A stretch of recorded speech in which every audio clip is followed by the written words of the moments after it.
Hi all, a very good evening. Myself Ekta. We shall start the webinar in next 2 to 3 minutes. Thank you everyone for joining.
Hello all, very good evening.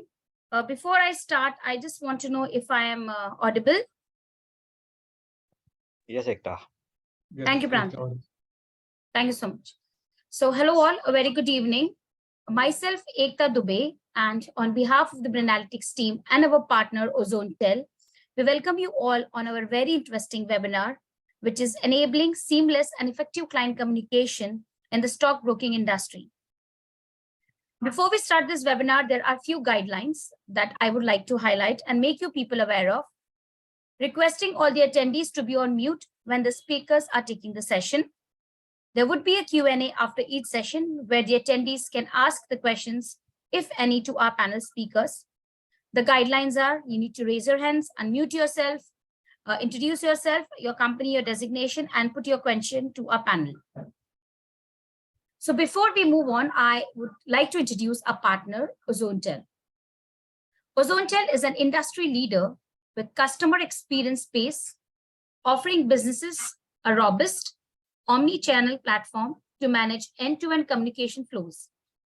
The AI-powered full-stack platform has enabled over 2,500 plus businesses to simplify, manage, and analyze interaction at every step of their customer-client communication and engagement journey.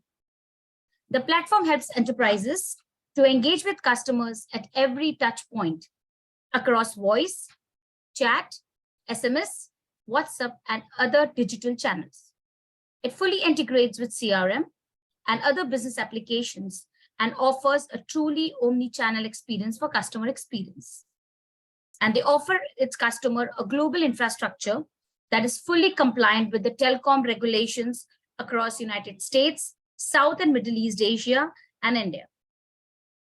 Today, we have some interesting leaders from the stock and broking industry who would be sharing their interesting insights on building a robust client communication mechanism to minimize the impact of market volatility in brokerage industry. And now to start with, I'm happy to introduce our moderator, Mr. Prantik Goswami, Manager Account-Based Marketing with Ozonetel. Thank you, Prantik, for joining us, and over to you to start the session with the panel speakers. Thank you, everyone, once again.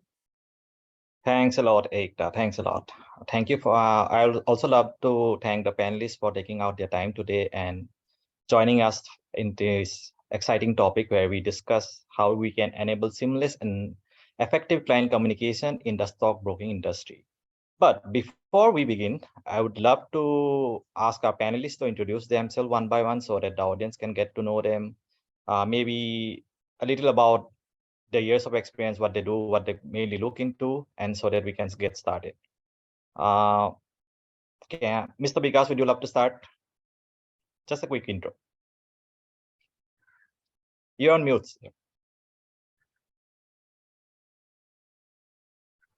Yeah, very good evening, everyone. This is Vikas Mathur, and I really thankful to Prantik and all the partners for sharing this forum with me.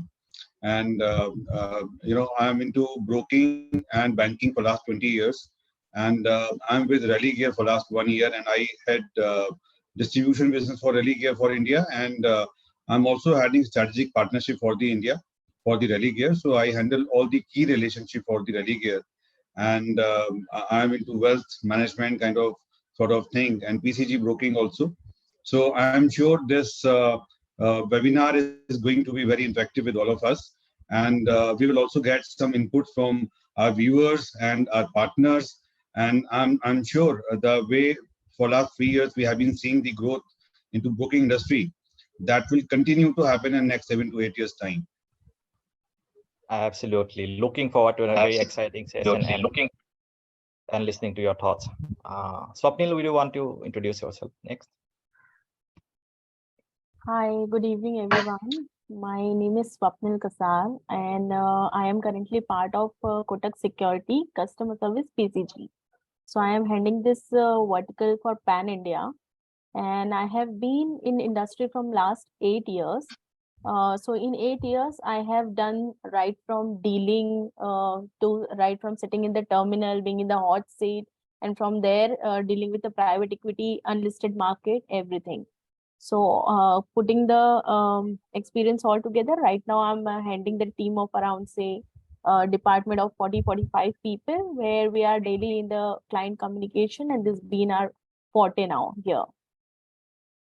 Great. I think we are looking forward to all those years of experience in client communication, and that's what the topic is today. Yes. Mr. Jigar? Yeah, am I audible? Yes, sir. Yeah, so good evening, everyone. And on behalf of Sherkan, I would like to thank Ozonetel and Analytics for inviting me on this panel, wonderful panel discussion. So just a brief on what I do, and I'm working with Sherkan from last almost 20 years. And I am into this broking business from almost 25, 20 years, 28 years. So I've seen all right from the ring days where there was a physical trading going on with the shares to getting into the digital mode of the trading on the NSE platform, and then the demat process and so on and so forth. So I've seen a lot of ups and downs into the broking industries, and also seen how the industry has evolved over a period of time in terms of the digital form. So the core business what we do into is as you all are aware that we are in more retail broking, and my core responsibility is to develop the commodity and currency business with Sherkan, and I'm on the advisory board for MCX, CCL, and MCX, and have been very much instrumental in terms of introducing the new products, in terms of advising to the exchange, to the regulators also, and evolving the industry over a period of time. So looking forward for getting a lot of knowledge from the industry players and from the participants also. Thank you very much. Great to have you, sir. Jagjit, please.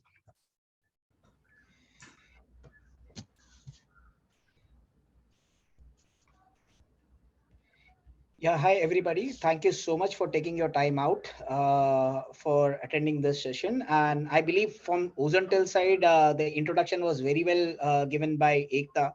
So she has clearly defined what we exactly do into the customer management space, right? And from the perspective of I have been into this customer centricity for last 22 years. So understanding of the environment of the ecosystem, how the organizations work in terms of whether it's an BFSI or different segments, and how they treat their customers and how the journeys are transformed. So I have been a part of digital journeys for many organizations. So thank you so much for giving me an opportunity to be a part of this panelist. Thank you, Jagjit. And lastly, we have with us Mr. Ravi, who is not able to open his video right now. But Ravi, can you introduce yourself?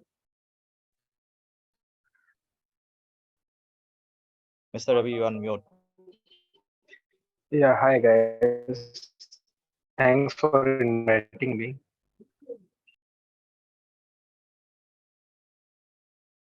Hello, am I audible? Yes, Yes, Mr. yes, Ravi, yes. you are audible. Yes. Yeah. Yeah. Thanks guys for inviting me, and thanks on the behalf of SMC. Uh, Let me introduce myself. I'm in this market since 2009, and since then I'm handling prop trading desk.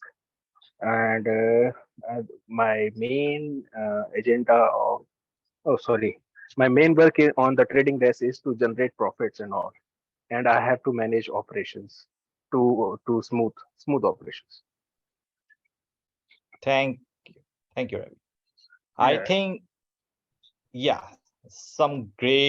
what a great panelist we have. I feel like a student today with all the years of experience that we have today, 20 plus years of experience, 22 years of experience, and some of the leaders in the stockbroking industry that we have today. So welcome everyone. And I would like to ask the audience to keep this very interactive.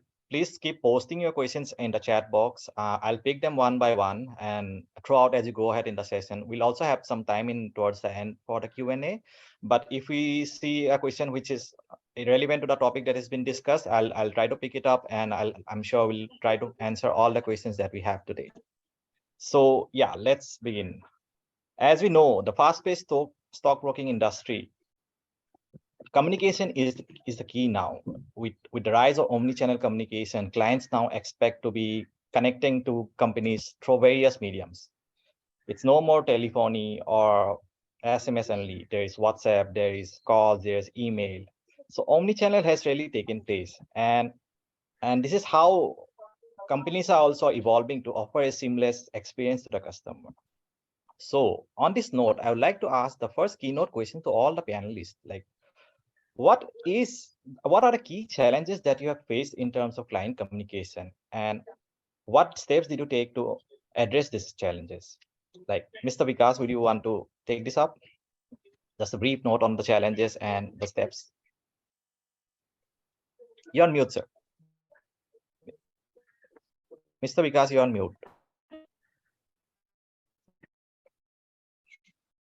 Thank you, Prantik. I understood your question, and I think before I jump into the main question and just to answer your question, I just want to add, because it's just the start of this discussion, and just to make it more interesting and interactive, I think it would not be an overstatement to mention that the most important function of any organization is effective communication, whether it is based upon digital or via any other mode.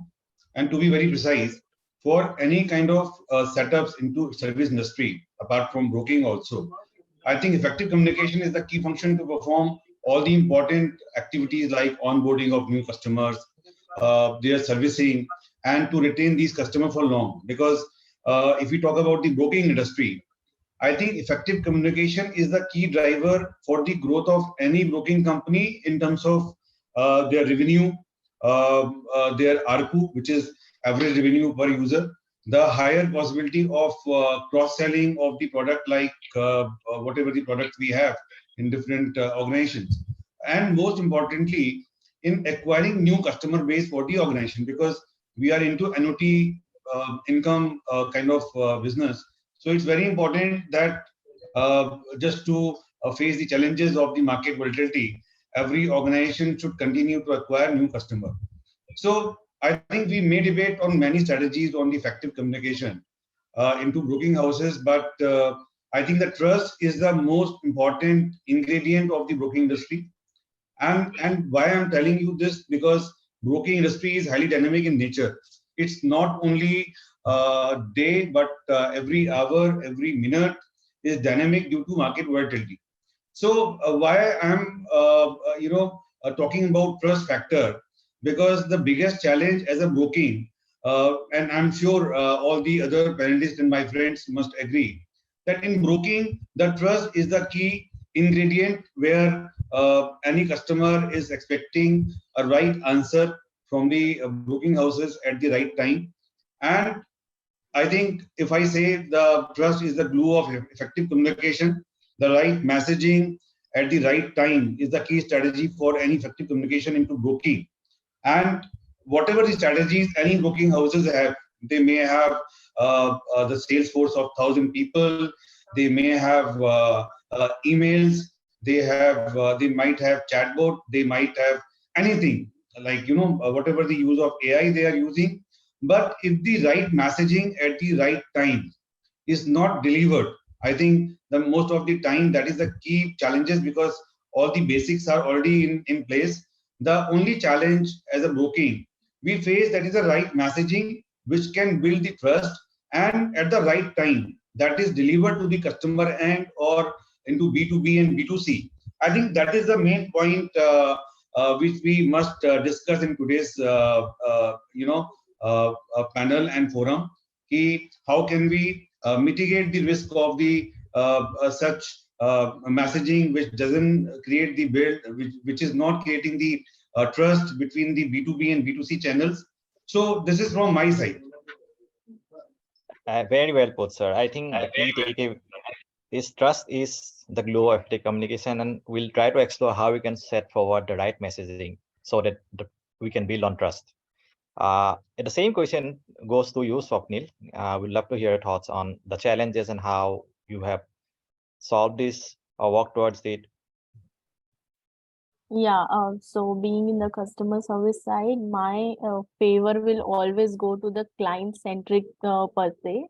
So rightly Vikas said, yes, we belong to the industry which is very, very, very dynamic. Not like you can say nationally, but globally. We have to look in each and every parameter. So dynamism is that kind of thing which is there in our industry, where there is the money involved, where clients are involving their money, the customers are like really, if they're investing their money, they have a lot of emotion which is bound to that. So from my per se, I think transparency is something which is lacking in the industry as of now.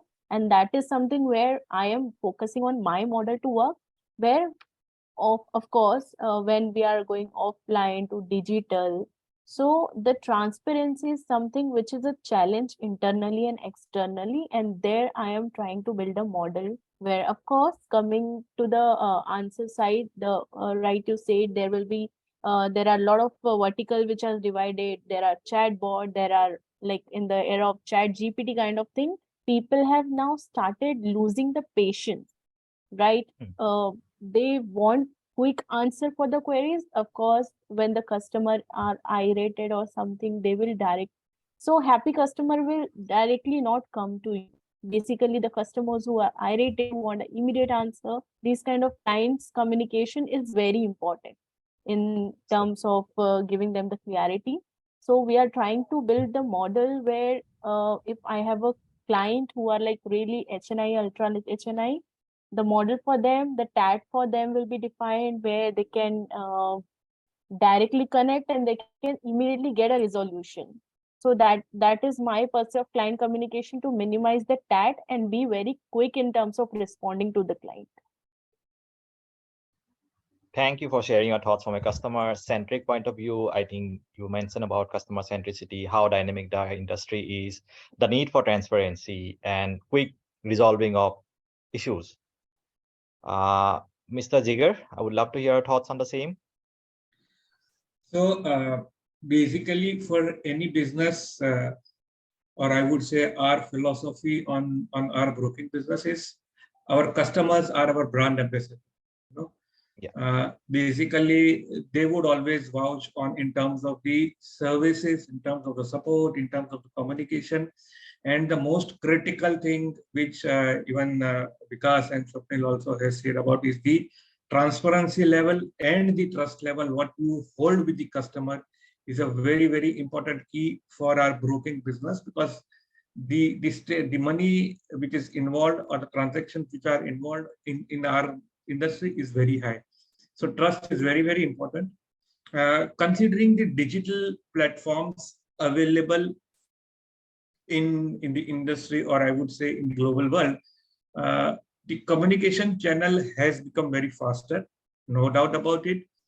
Because previously what had happened is if I have to communicate something to my clients, it was only the telephone through which I can communicate. But now I can communicate in a click of a button to maybe say 1,000 or even 10,000 or maybe 50,000 customers at a one click. So that has become, very, very quick and faster. But as the question says, is the challenge?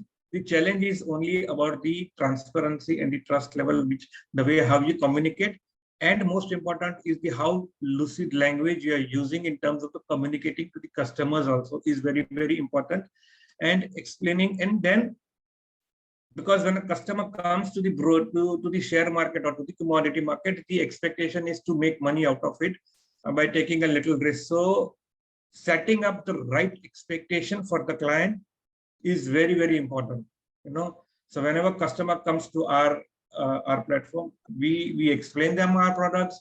We try to set the right expectation, because the customer expects X level of return versus the actual reasonable return is what is expected from the market. So those type of communication, and then so when we say that we have to communicate a transparent and a right reasonable, for that the channel is the relationship managers who are communicating with the customers. So that quality or the skill of the relationship manager who is communicating with the customers is very important. And that is where the major challenge is, that if you have a right people to communicate, then the organization's message to the end customer goes properly. But if you do not have a right people to communicate, then it becomes a problem, and sometimes it may even go for a mis-selling also. So I think the skill, the right people to communicate is very, very important. Thank you, Mr. Jigar, for your thoughts. I think we are building towards the notion that transparency and trust is utmost important. Also having the right skill and giving a quick answer to a very dynamic market already.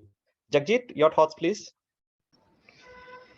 Yeah, I heard the panelists, and as all of them mentioned, I mean, trust is the most important factor with their end customers. How do they build that and ensure that they provide them a seamless customer experience, right? And build a transparency into the internal organizations as well. So people who are handling the customers, I mean, they should be also transparently aware of what exactly is the status or what exactly has happened. So let me just give you let me just refer to Jigar, what Jigar was trying to mention, give you an example. As you rightly mentioned, if we are able to build that kind of an experience to your end customers, then it really creates a wow factor, right? So what if we give you a certain solution irrespective of, okay, we have been doing it for a number of customers, more than 2,500 plus customers. So today your consumers will interact with you not only through voice, but they may interact you through with different channels, right? But at the back end, if your employees who are interacting with them, if they are aware of what the customer journey has been or different touch points have been there, and they are able to stitch and give an answer to the customer, that builds an wow kind of a factor for your end customers, right? So how do you do that? Now we are doing this for a number of customers, irrespective of whatever channels they are coming in through. We provide them with a seamless integration with all the touch points. And when your employees are responding back to the end customer, right, they have a clear intimation why the customer is calling. Like I was talking, I'll give you an example. Say suppose I was doing some kind of a transaction, okay, and all of a sudden that transaction failed. Now what will I do? As a consumer, I'll be very unhappy, and I'll pick up the call and call the contact center. But what if when I call the contact center and the agent is well aware of that this customer has gone through this, and he welcomes, sir, you have, I know, I mean, you have been, your amount has been deducted, we are looking into it. So it gives an altogether different experience, right? So that is experiences that are what we are trying to create for the organizations like you. Thanks, Jagjit. I think this was a great topic to start our discussion today, and we'll move ahead into more details into how communication is evolving in this entire stockbroking industry. What's the future for this? How we see robo advisors coming in, the use of AI ML. We'll also talk about compliance and how we can ensure that compliance is always met. So moving ahead, the first question to you, Mr. Jagjit, is we see that you spoke about calling and communication. A substantial volume is handled over telephones. And given the dynamic nature of the stockbroking industry, there are times when we see that inbound call volumes may rise to very high levels, which has an impact on call handling. The wait times may be high, the queues may be long, and also abandonment rates go high. So how do we address this issue? So, Pratik, just to answer to your query, so we are providing the services to one of the largest broking house, and in the time of the pandemic, also, if you see when all the systems there was a provision, right? Everybody was working from anywhere, and all of a sudden, I mean, there were no solutions in place. So at that point in time, we were able to give the broking house that kind of a solution where their people can work from anywhere rather than, I mean, coming back to the office. They were able to work in from anywhere. From the perspective of handling the large volumes, we have systems which are so robust that uh, moving into the cloud telephony, since we are into cloud telephony, right? So we can increase or decrease the capacities at our end because we already have deployed the solutions which are robust at our end. Say that is one part of it. Also looking at the redundancy part, if you ask me, right? So all of a sudden, if telecom redundancy goes down, telecom circuits go down, so we have solutions which are built on such a redundant way that we can quickly switch over and make sure that the systems perform. So people can work in from anywhere. We have associated, just let me contribute to one more key parameter out over here. This broking house was having a dealer and distributor network which was close to around 1500 odd seats which we were serving. So that is the kind of robustness that we had built into this, and we had given them a seamless experience, not only, I mean, moving them from the fixed working environment to a work from home anywhere kind of an environment. So that is how, I mean, we were able to cater to these needs. Thank you, Jagjit. I think I would want to hear more from Mr. Jigar on how do you handle volatility and what measures you have taken at Sharekhan. Is there a workaround to this or any challenges that you have faced, and you have any challenges that you have solved?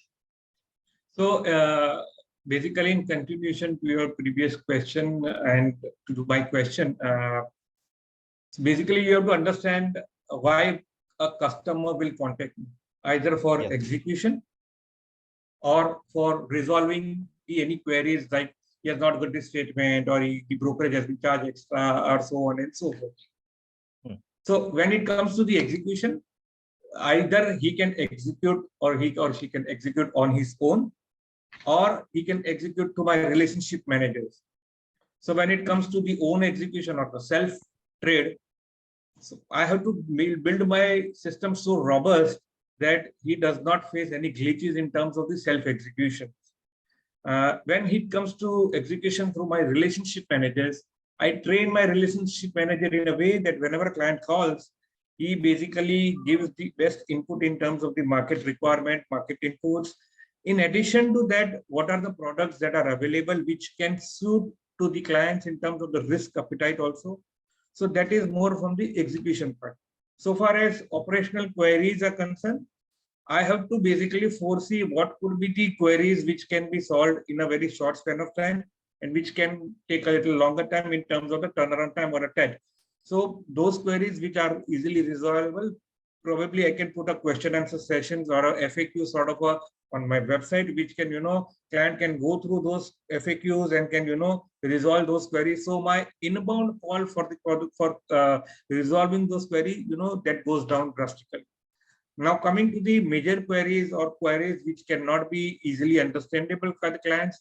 So I will have sort of a call centers capacity where my customer service person will handle those queries and can resolve all those. So I will have to train them effectively that those queries are resolved with a very short span of time. In addition, if there are more number of calls, then I will have a sort of a transferring those lines from one center to the another center. That type of infrastructure I will have to build. Understood. I think what you mentioned was the effectiveness of training, the effectiveness of self-service, wherein they can resolve some of the queries on their own, and then moving on to the queries which need the use of an agent or more experience. I think when we spoke about training, we spoke about customer service, and who better than Swapnil to answer the next question, because it's on customer service. The most important aspect of customer service is communication, and also the need for agents to stay on top of all client requirements or the history that's there, the client information per se. How do you help your agents organize this information in one place, or they get to access for the entire history of the agents, and how do you ensure that the communication is streamlined? Okay. So, Prankit, I'll cover it one by one. So, Sure. first of all, there are a lot of concern as a customer service leader I have for the people who are in my team who are directly talking to the customer on daily basis, right? There are basic attributes which people should know while they are communicating with the client, so that if they are good at their point, my work is already done, right?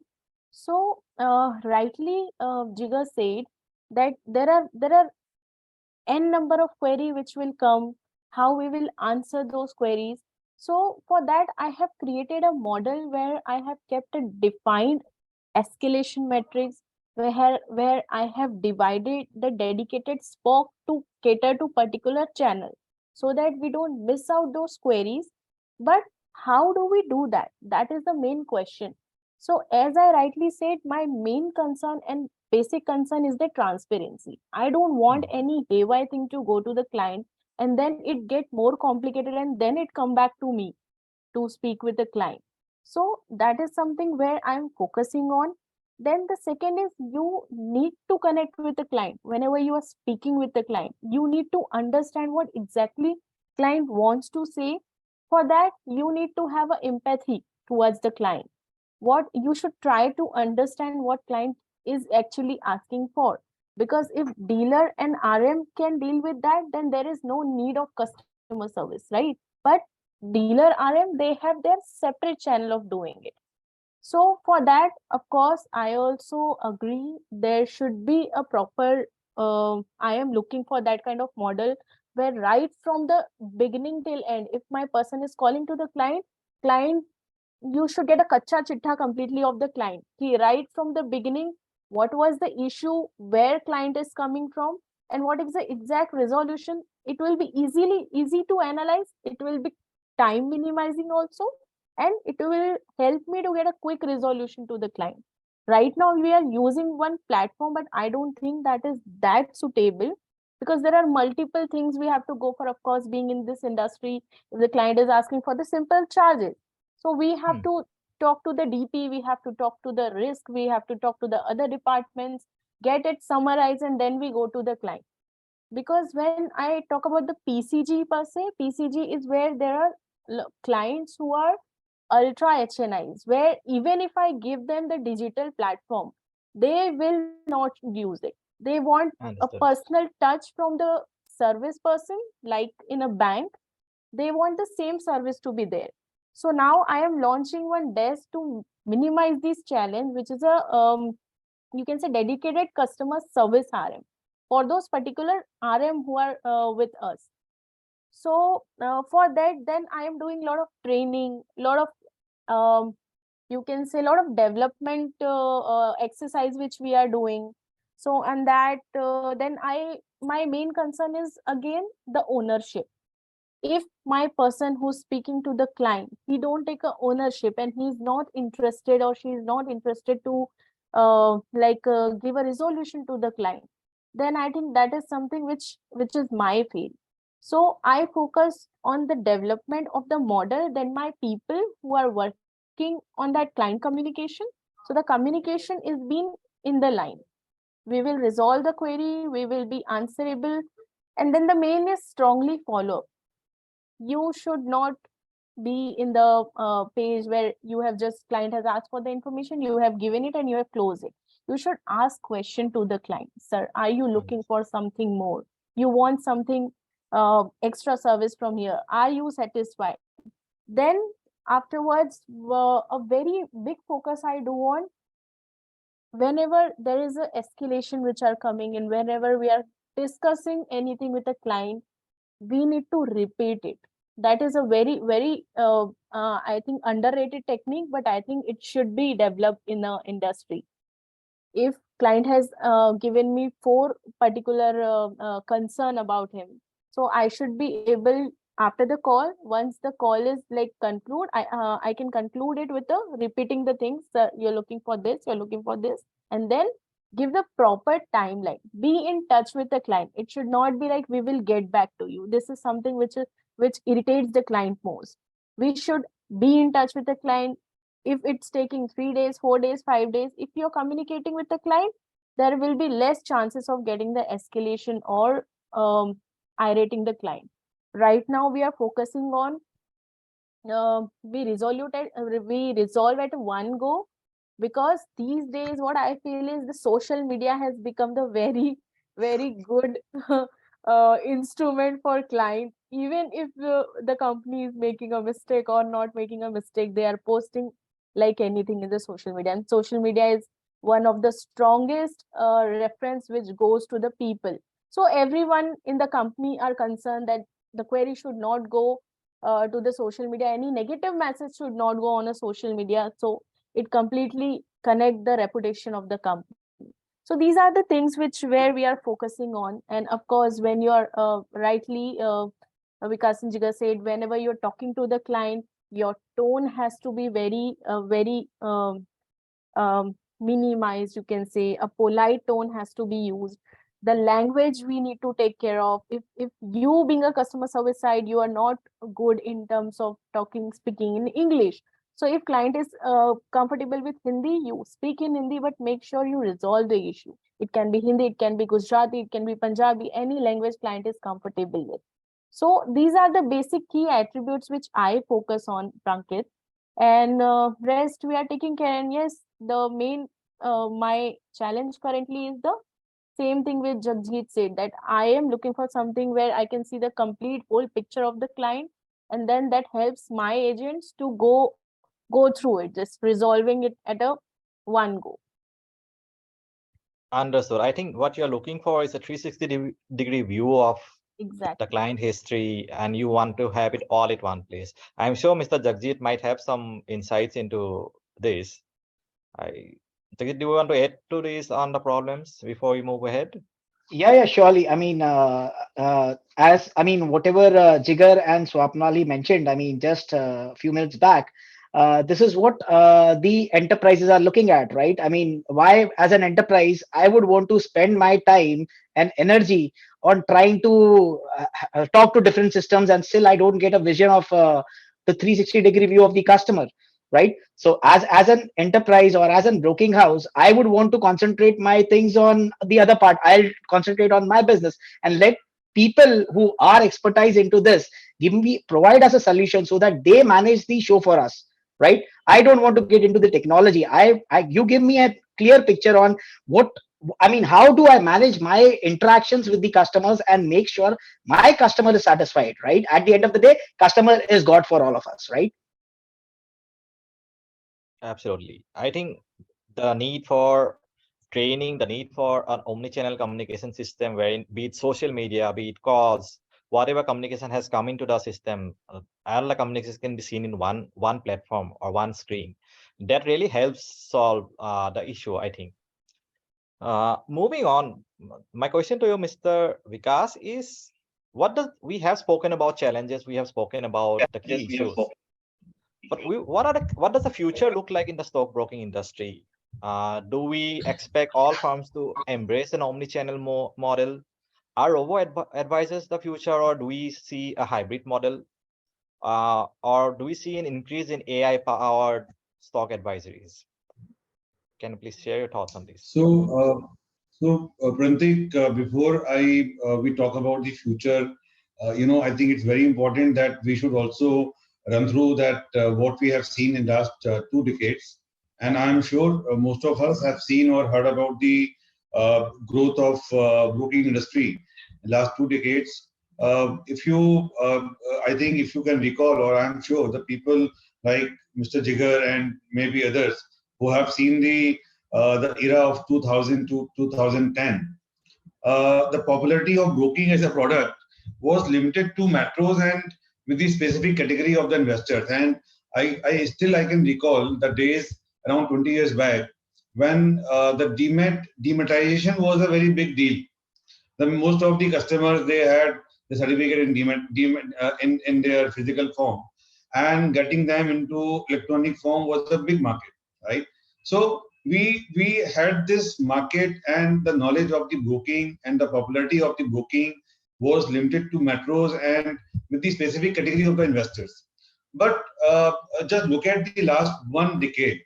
I think we can say that many new developments happened into broking industry, like the launch of discounted product propositions, introduction of digital account opening, the use of the AI into research, and many more such tools which are serving customer services.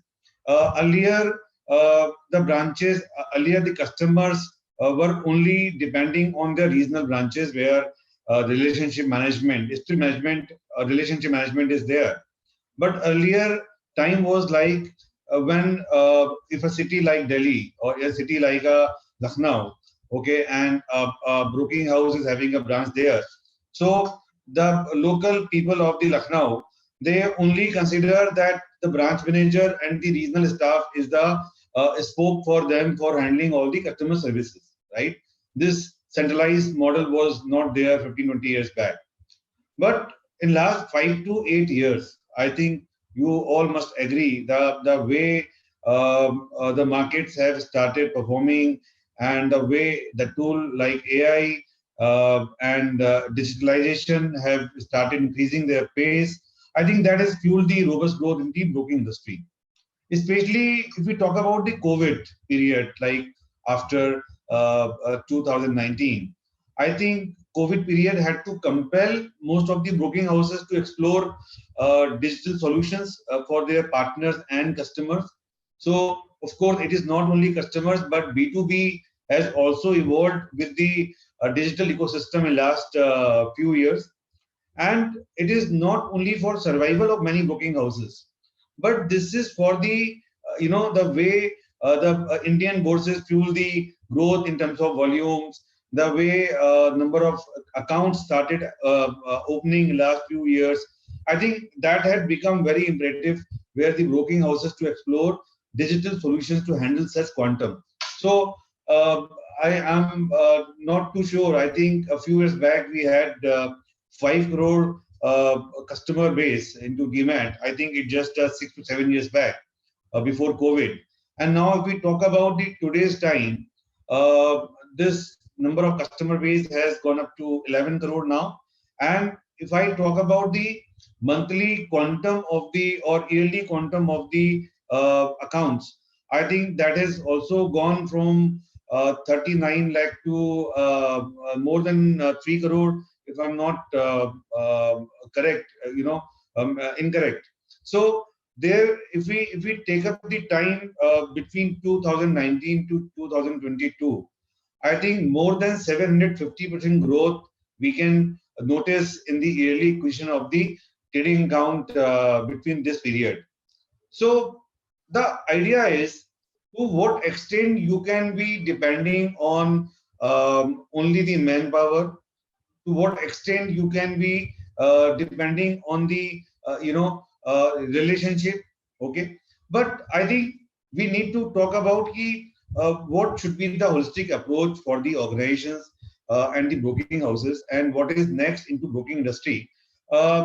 I think it is well said that India is the land of the opportunities. But I would say India is the land of, going to be land of new age investors as well. And the way we have seen the growth in millennial and many new emerging broking houses that have started acquiring millennial customers, I think in next 5 to 6 years time, we will have a large middle class population across the India with the remarkable presence of the new age people. Okay, and the people with the financial planning or small investment starting at the age of 25, 26 years of the age group. So you can imagine if any customer who's starting their investment and relationship at the age of 24, 25. So you can imagine that what kind of customer cycle and the lifespan you can get with your organization in the next 15, 20 years.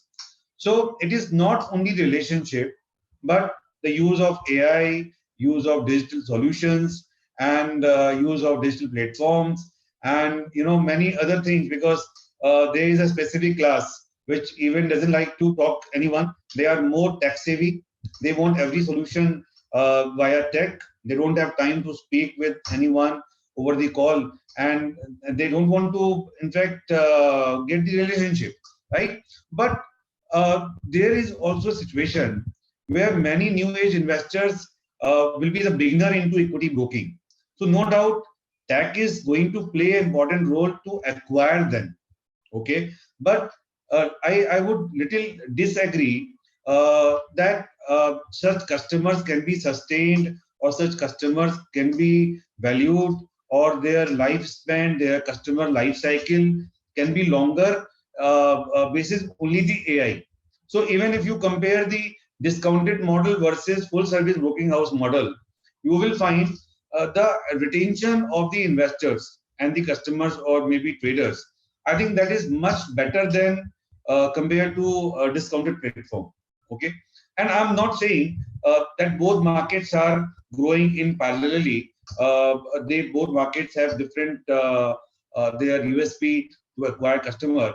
So just to conclude my view on this, I think relationship cannot be ruled out or replaced by the AI. Similarly, AI and technology cannot be ruled out because of the relationship. So I think somehow stockbroking houses and they have to adopt a holistic approach basis the acquisition strategy, that what kind of customer they want to acquire and service in future. Okay, like what kind of customer servicing will be there. So that model should be in place. If you are bringing a wrong customer, like suppose you are bringing customer who's 55 years plus, and he's a big trader, or he could be a big HNI.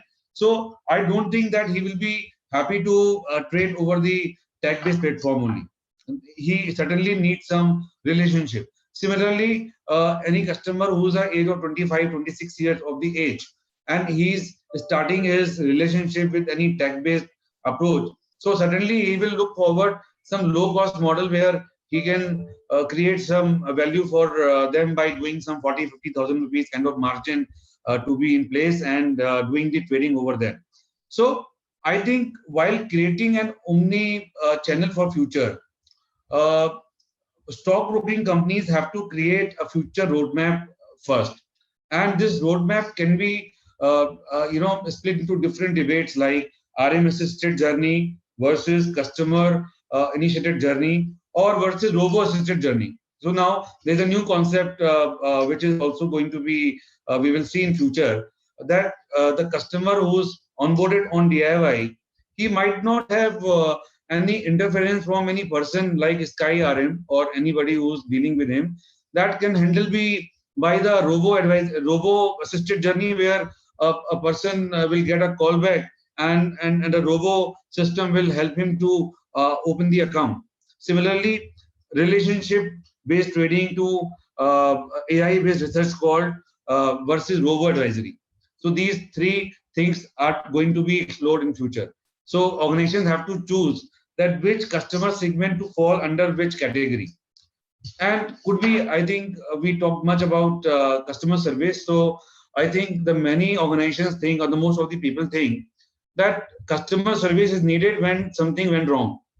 But in my view, I think customer service has become more important nowadays. Not to service or not to address the queries of the customer, but to enable customer for their financial planning, to cross sell, to retain the customer, to increase the ARPU from the customer. It's a basically engagement tool now.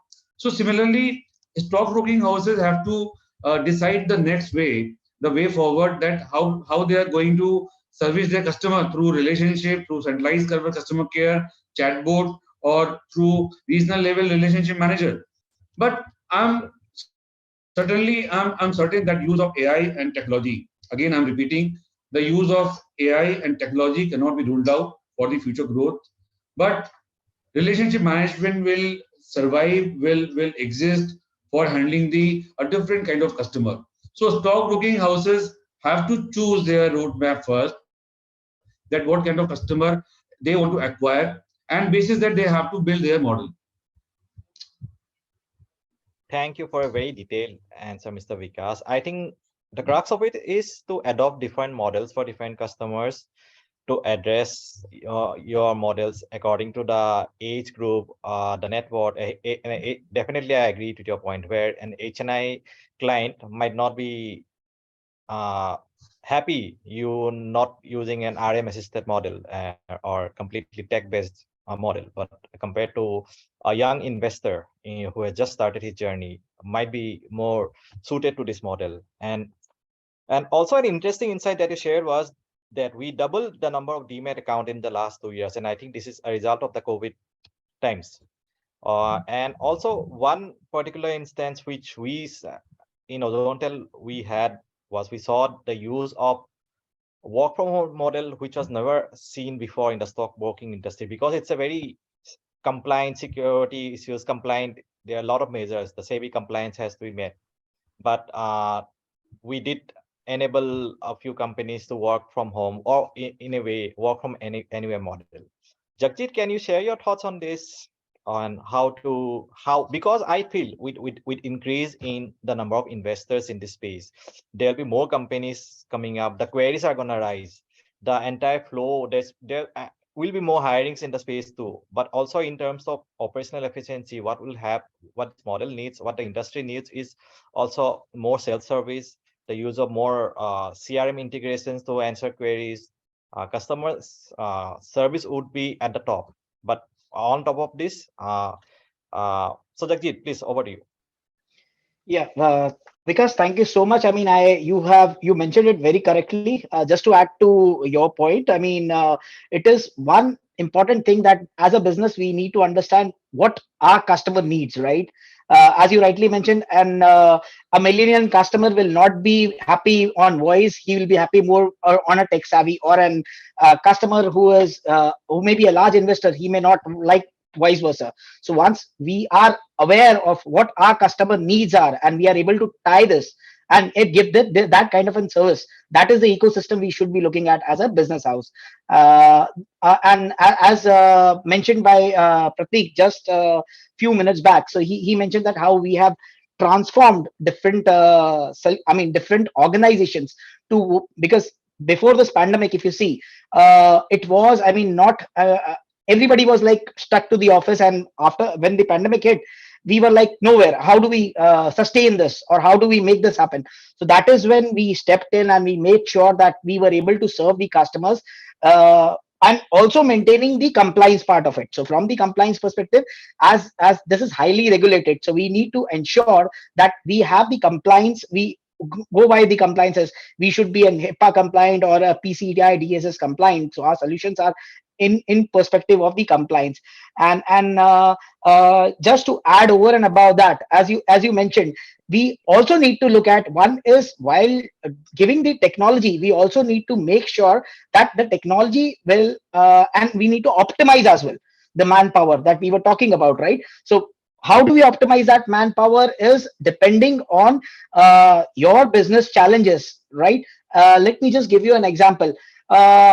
your say your brokers or sub brokers, when they try reaching out to you, and they say something which is I mean, as per not the guidelines. Now how do you cater to that? You cannot get all the people listening to the content what is happening, right? Somebody can pick up the phone and can say that, I mean, I had your agent had said this, or your sub broker had said this. The customer might say that. So now we will again have to go back to do the quality and all that stuff. But what if we give you a solution which can clearly we define the KPIs from the standpoint of the compliance? Okay. You say that some certain words or certain things have to be addressed, and we give you an automated output out of it, which can avoid all of the compliance. So that is one part of it. And as you rightly mentioned, from the other business challenge, it is not only the customer care, right? We also look at how do we do an upsell or a cross sell, how my uh, agents are talking to the end customers, whether they are putting it right. So if I am able to give you certain things where what my agents who are able to do a complete sale or satisfactory customers, vis-a-vis what they are not doing, not the people who are not able to do that, if we are able to give you those kind of an insights, that will really matter to the business, right? At the end of the day, it again becomes an ROI for you guys. Thank you, Jagjit. I think you spoke about compliances, and we have a question about some SEBI regulations. This is a question by Mr. Jerome Joseph, where he said the clients are not happy with the recent SEBI regulations like no credit against delivery selling, and many such issues which have become very difficult to convey to the customers. Any comments on this, please? I mean, anyone, Mr. Vikas, Mr. Jigar, or Swapnil, would you want to take this up, or have you heard of something which is with regards to the new SEBI regulations?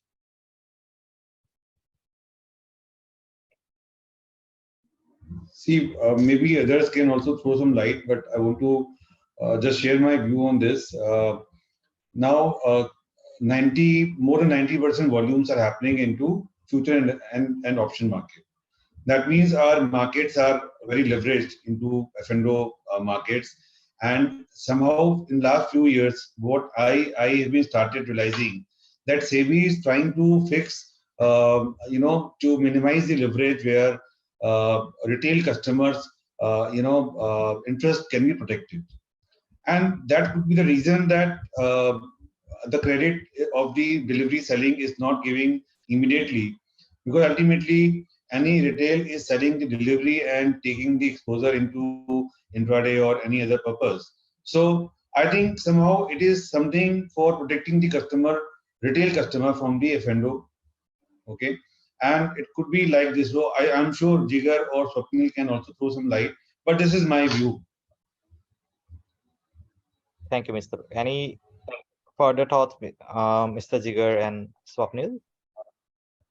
Yeah, so I agree with what Vikas. So basically, any steps which so we are thankful to regulators, to be very proactive and always in the interest of the investors, whatever decisions or the policies they have made.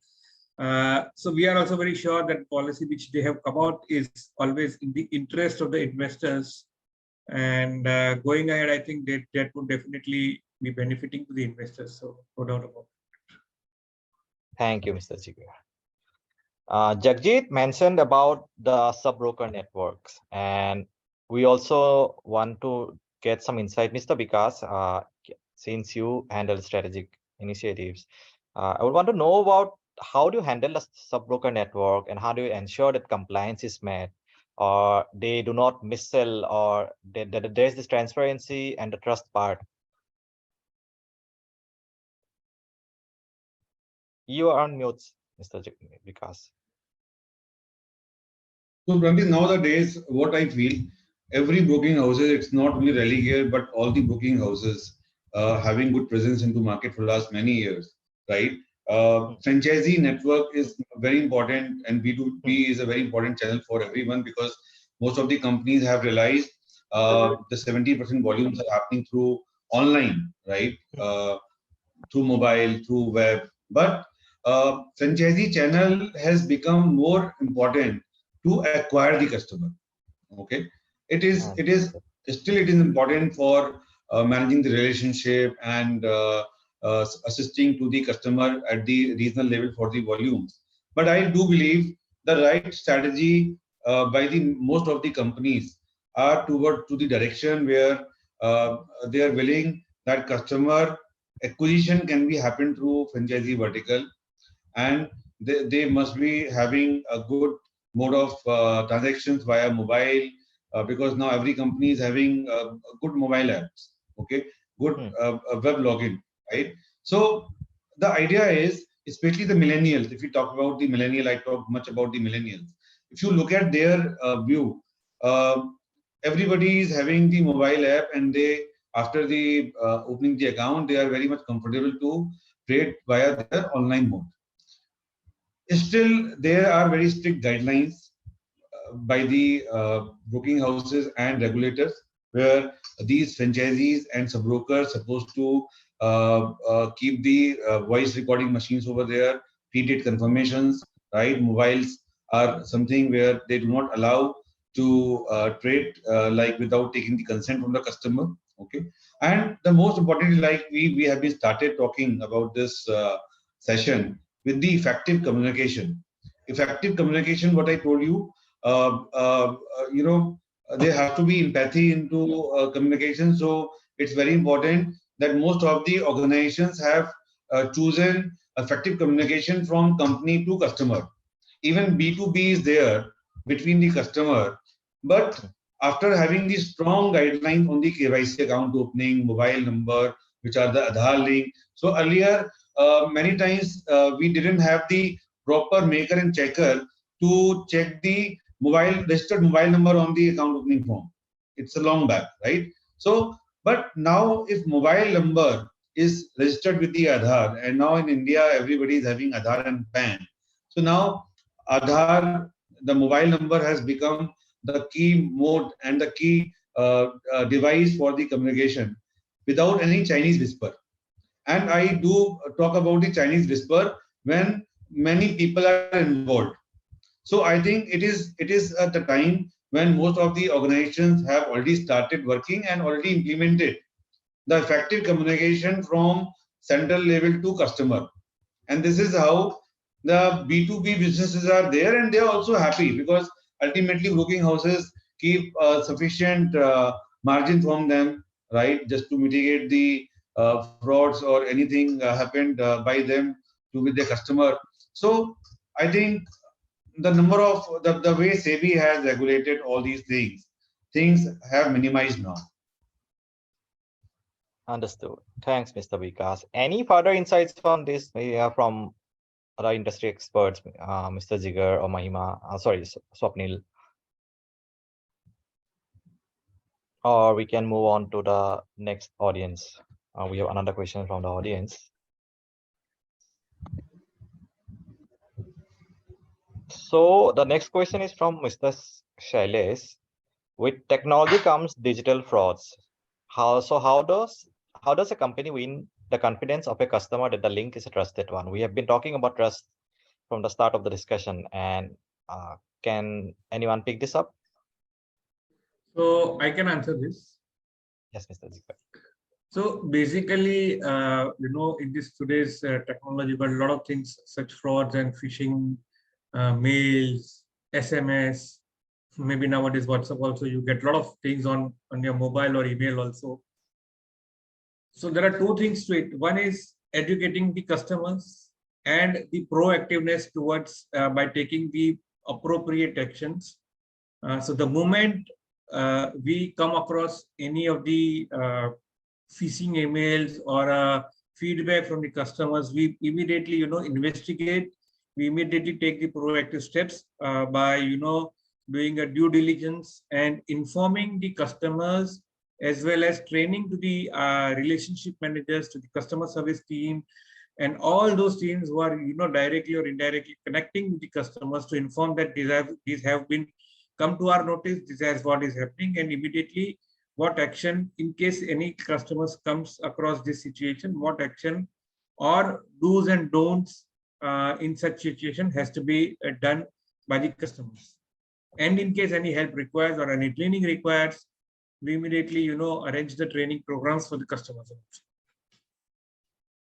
Thank you for that. I think ultimately it all boils to the training we give to our teams and the proactiveness we show in moments like this. I see there are no questions in the chat box. So I think we can move on to the closing remarks. And my question to everyone is based on the discussion that we had. We spoke about trust, spoke about transparency, we spoke about an omni-channel experience, we spoke about having one platform where we can view the entire history. We spoke about empathy today, how it's essential to treat your HNIs and have different models for your HNIs or have different models for a new age investors. And so what do you think the future looks like? Can we expect stockbroking firms to deliver a true omnichannel experience to customers? Or your thoughts on based on today's discussion as a closing remark, please? So can I take this question first? Yes, sure. So as a broking house, we foresee a tremendous opportunity for this broking business going ahead. We see a very large participation, especially from the millennial people, millennial age, because the investable amount, the way the salary structures and all those are going, gradually the investable amount would be very high, and hence the participation will grow drastically. Having said that, to service or cater those type of numbers, we will have to have a very robust, strong, agile digital platform which can be adaptable, by going in terms of the client's expectations. And the most important is, I would always give my examples that you have to visualize client the way you have a manufacturing unit. When a client comes into the system, the profiling is very, very important. You have to profile a client in a very correct way. You cannot offer a product which is a very high risky product to a retail client who would never understand the features and options, right? And a trader client who is always interested for doing sort of a high leverage trading, I mean, for him, investing for a longer term, so is something which will not appeal him. So profiling and setting up a right expectation in terms of the return is very, very key. Having said that, digital will play a very, very key role in terms of a various mode of channels for delivering the right communication, right products, and a true products which suits the client. Thank you, Mr. Jigar. I think some very key insights into profiling and understanding your customer. And I'm sure we'll see an increase in digital being a key technological trend in this market. Over to you, Swapnil. Yeah, so thank you all for your valuable inputs. To conclude this, I think I would also say that after the COVID, the participation towards the stock market, the investor from the retail side has increased a lot. So rightly, those are the generation who can move and transfer towards the digitalization side where we are very, very tech freak. But if I compare the older generation or the 40 plus and all who have like a lot of money which is involved in the stock market, they would of course will always be like keen to have a one-on-one relation, like a personal relationship manager or service manager kind of. So in India, it will definitely take a long time. We have long way to go to get a complete on the digitalization mode. But yeah, digitalization can be a reassurity towards whatever is happening in terms of transparency of the money and all. Plus, on the security side, we need to educate the client. We need to educate our people as well, not to share their credentials so that we can minimize the fraud and which are happening in the market on the industry. And yes, overall, I see a huge potential in the market in terms of investment, in terms of business.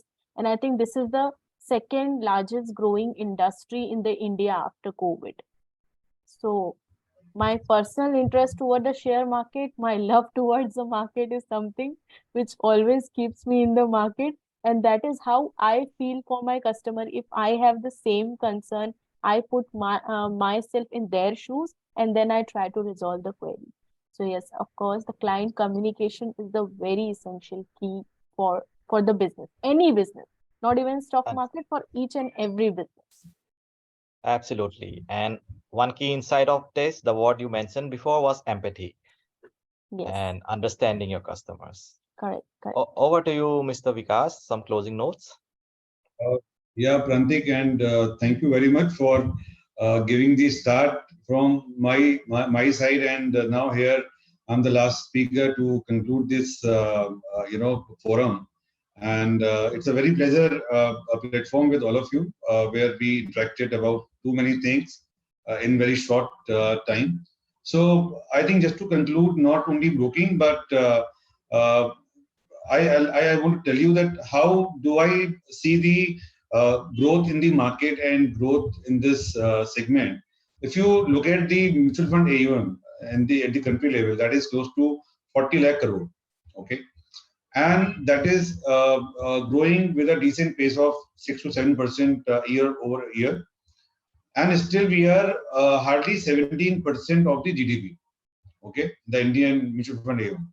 And if I compare with the other countries, the world GDP, so other countries average is 74%. So still there is much scope for mutual fund AUM, and SIP sahi hai, and this drive has really started giving a buzz all the retail customer to start their mutual fund SIP first, and they are coming into direct equity broking. That is actually flow I have been seeing at the ground level. The second one, if we look at that is in past few years we have seen, despite of the lesser financial literacy, which is up to 27-29% in the India. So you just imagine कि our mutual fund AUM ratio to GDP, if can go to 30% in future, literacy rate, financial literacy rate is going to that 35, 40% or 50% in future. And what kind of revolution we will see in coming years? Now we already have 11 crore customers after the 25 or 30 years. NSC was set up in 95, and after almost 28 years, we have hardly 11 crore. So I am sure 40-50 lakh monthly acquisition continue to happen in coming years. So like I told everyone that we have to opt a holistic approach where we have to choose our customer profiling first, customer base first, and then we have to put a holistic approach how do we want to acquire millennial, how do we want to acquire our HNI customer, and how do we want to service them, and then how are we planning to retain them for long. So all the best for all of you. I think we all are working towards to achieve the common goal to get maximum people under the financial inclusion for the broking.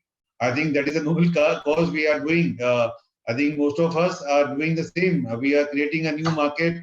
We are getting a new beginners through millennial into this market. So thank you very much. Thank you, Mr. Vikas. Certainly, the growth journey has just started for the stockbroking industry. I think we have Mr. Jagjit for the final thought. Jagjit, your views, and then we can close the panel debate. Yeah. Firstly, very thank you all of you. I mean, for sharing the insights on the industry. All that we would want to say is we will want to be more innovative and see how we can help you in your journey to handle your customer experience and make it better. So that is where we will play a more important role. Thank you, Jagjit. I think it was a great discussion today, and it was certainly a joy hearing to all speak. And looking forward to more discussions in this industry and being part of more discussions. And certainly as being from the tech communication side, we would want to be more innovative so that we can cater to your needs. Over to you, Ekta. Thank you all speakers for joining us. It was a great joy having you here. Yeah, thank you so much, Prantik. So yes, of course. So on behalf of Ozonetel and the Branalytics team, I would like to thank all the speakers, Mr. Vikas, Swapnil, Mr. Jigar, and of course we lost Mr. Ravi because of some technical glitches. Thank you for taking out your time so much, all the panel speakers, and Mr. Jagjit for sharing wonderful insights. Prantik, thank you once again for wonderfully moderating it and getting great insights from our panel speaker. Not missing our audience. Thank you for being there throughout the webinar and with your Q&A for making this session so engaging. We shall be sharing the entire session's video with you post this webinar, and we shall again reconnect you with the Ozonetel team because about the cloud communication solutions that they spoke about. And I would like to arrange a short brainstorm meet with you guys for Ozonetel team. Yes. So on that note, thank you once again, and stay safe and have a lovely evening ahead. Thank you very much, and wish you all the best to all the panelists and all the audience. Thank you very much. Thank Thank you. Thank you, everyone. Thank you very Bye-bye. Take care. Thank you, everybody.